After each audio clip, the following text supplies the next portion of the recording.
Hi, everyone, and welcome back to Why We Do It, the stories behind the stories in amateur sports, and to this particular special Eejitonabike series. This episode is very kindly sponsored by Pedal Power in West Calder. They command one of the biggest cycling retail floor spaces in Scotland, and they can advise on all aspects of cycling, from your kid's first bike right up to pro-level road and off-road bikes, e-bikes, accessories, and clothing. They also provide coaching, group rides, bike fit services, plus a superb workshop. Always friendly and incredibly helpful. I bought my first main road bike there a few years ago and have been using them ever since for all my cycling requirements. A top-notch outfit. That's Pedal Power, located on Main Street in West Calder. Episode 2, everybody. Here we go. David, I'm excited.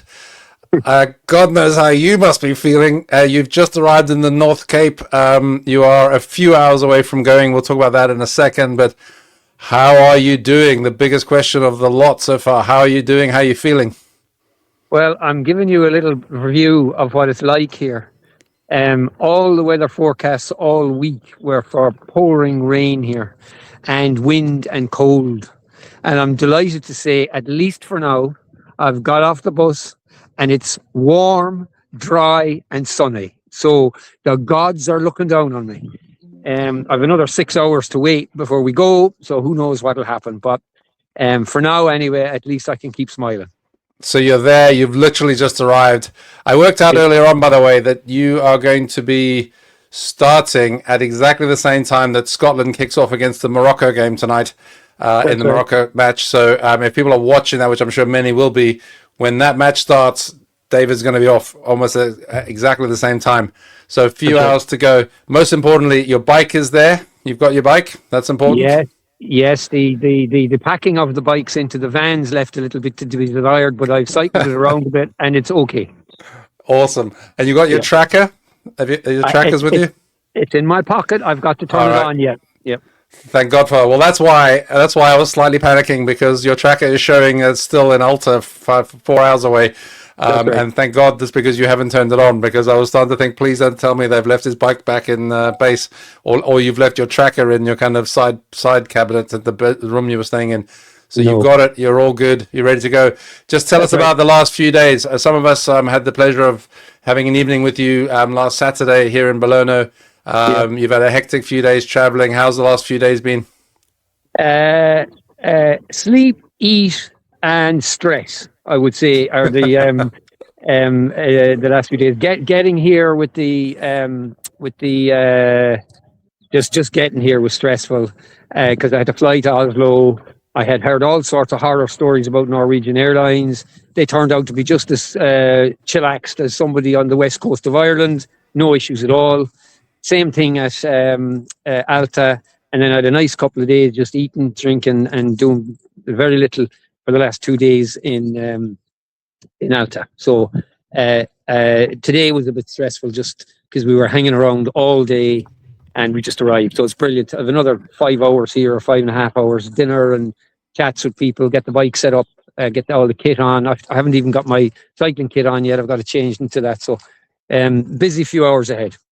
5 hours, plenty of time to get changed. Don't worry about it. I got to say that I have picked up a little bit of tension in the messages you and I have been exchanging. So it's brilliant to see you smiling. It's brilliant to see you it must be an amazing feeling to just be there now. All you've got to do is get through the evening, kind of get yourself set and get on your bike and go. So that must be great after that. The travel must have not been fun. I can imagine just trying to get there and make sure everything's okay. Well, Denise will be delighted to see me in sunny weather, because when she met me here 3 years ago, and what a wonderful woman to do that, it was absolutely hammering down. It was a horrible day. We couldn't even see each other. There was so little visibility. So she did come that time with 2 pints of Guinness for me. There is no Guinness here today, so sadly I'll have to be teetotal. That might have been a good way to start, wobbling off down the road in the middle of the night. So, and of course you're back there. You've been there before. It must be, it must be fun. You've got that globe behind you. You sent me a picture. I'm just going to throw it up. You sent me this about 5 minutes ago. So this is a slightly better view. But tell us about that. So that is the globe that everybody goes and gets their photograph taken at. So I've already had mine taken there 3 years ago. So it's old hat to me. I can't be bothered. I'm just letting everybody else see it and to prove that I'm actually here. So anyway, there's lots of cyclists going out to get their photographs taken right now. I'm quite happy to be chatting away to you.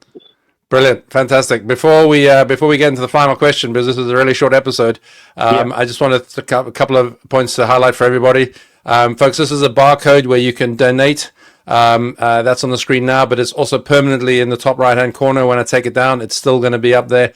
Hopefully it's big enough for you to use if you want to get onto David's donation page. You will remember that this is what it's all about. If you haven't seen episode 1, that's available on the same channel. Have a look at that. David tells us all about the whole what, why, when, and kind of particularly the why bit. The how and the when in particular is now. So there we go. That one's easy. So have a look at that as well. Well, I'll save the last couple of pictures to the end. But David, you're there. You're ready. What's the next 2 to 3 days going to be like? What are you thinking? Where are you in terms of kind of imagining and kind of planning now those next 2 to 3 days? So the minimum we should do, well, I'll start at a minute past midnight, and the aim is to get back to Alta, which is 240 kilometers away from here. Where you just came from. Because you're cycling through the night, depending on how we go or how I go, there's a lot of people aiming for similar times to me, which is great. So I'll have lots of people around about me. But depending on how I go, I could be there between 1 o'clock tomorrow afternoon and 4 o'clock. And depending on how I'm feeling, I may decide to keep going for another 60 or 120 kilometers. It just depends, because Sunday's a bad day in this part of the world. And also there's expected rain on Sunday. So if I got a chunk of the riding done and only had a short day on Sunday, that would be great. But ultimately, I'm hoping to be in Rovaniemi, which is where people take their kids to see Santa Claus in wintertime by Monday night. So that's 750 kilometers from here by Monday night. That's my plan, my hope, but who knows? Okay, so you said minute past midnight. That's Norwegian time, so that's a minute past 11 p.m. here in the UK. Right. I threw the map up while you were talking. Checkpoint 1 is quite a long way down in Helsinki. I've also got this map here, which is a screenshot of the tracker. The tracker is on the channel that you're going to open up for comments from everybody very soon. But I love this version of it. When you zoom out on the tracker, it actually shows the globe, the size of the globe and the size of the route is kind of visual within the curve of the Earth there, which is great. This is a screenshot. I will use. I'll try to use the live version of this in future to show you where you are, or show folks where you are by being able to zoom in future episodes. So that's how that's all going to roll. But now it's just you and the road, David, I just can't wait to wake up tomorrow morning and see where you are on the route and see the channel, which I'm sure is going to explode with people posting comments. So that'll be good too. Yeah. So, I mean, there's a village called Honningsvåg about 31 kilometers away, but at 1:30 in the morning, there's not going to be anybody open. So the nearest place to get something to eat is about 127 kilometers away in Oldersfjord, which is an absolutely beautiful place. But it's a long way away. So I have sandwiches made up for tonight. I have jelly babies. I have flapjacks. I have bananas. So I just need to make sure I have plenty of water as well for the night. So, but I've had 2 nights in Alta, and on both nights there was no darkness. So the only darkness I expect to have this evening will be when we go through the 6 tunnels that we have between here and Olderfjord, and one of those is 6.6 kilometers long, and at 3.3 kilometers in, it is 212 meters below ground level.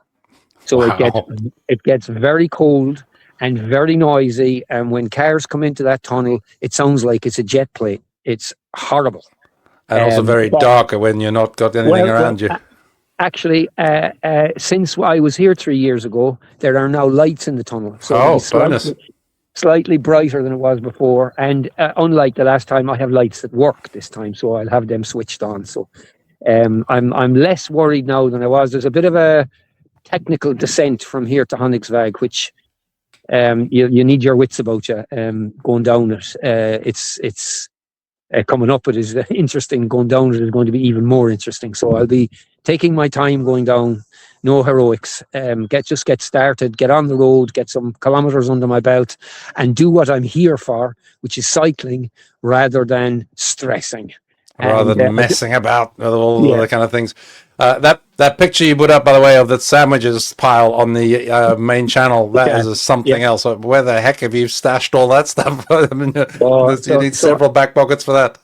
So I have 2 bags. I have a seat pack and another bag on top of the seat pack, and I'm actually going to have a backpack, which is something I've not done before, but I've trained with it. That'll have a camel pack in it, and there's also space for food. So these things are rammed everywhere, and I will need less of that once we get out of Finland, because petrol stations, shops, places like that are much more easily accessible. So I'll have to carry less food. But for the next 8 days, I have to carry quite a lot with me. Brilliant. Okay, David, I'm going to let you get on the way. The weather looks amazing. It's going to be light outside the tunnels. You can save battery time on your bike lights by not necessarily needing them too much.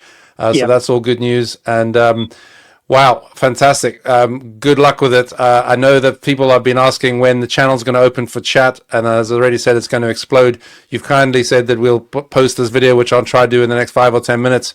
And then at some point, after folks have had a chance to look at that, you're going to open it, and then boom, I suspect there'll be messages galore. So that'll be fun to read as well. But any last thoughts before you jump? No, I'm just to say thank you very much to absolutely everybody who's donated so far to the cause. And remember, it's for Coco. Thanks very much for all that. I've had amazing messages of support. In fact, most people are saying to me, open up the bloody channel. We don't want to be texting you and texting the channel. So later on this evening, I've just a few words to say myself. I'll say them around 10:30.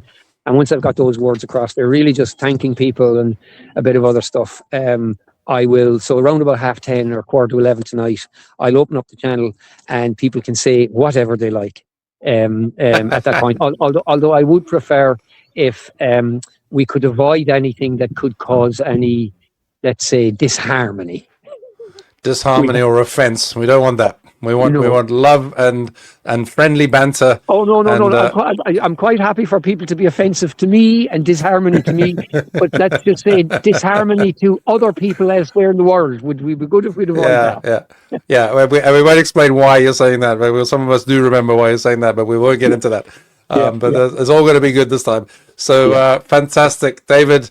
What a pleasure. Remember, folks, here's the barcode if you want to donate, and it's up in the top corner there. So please jump on that.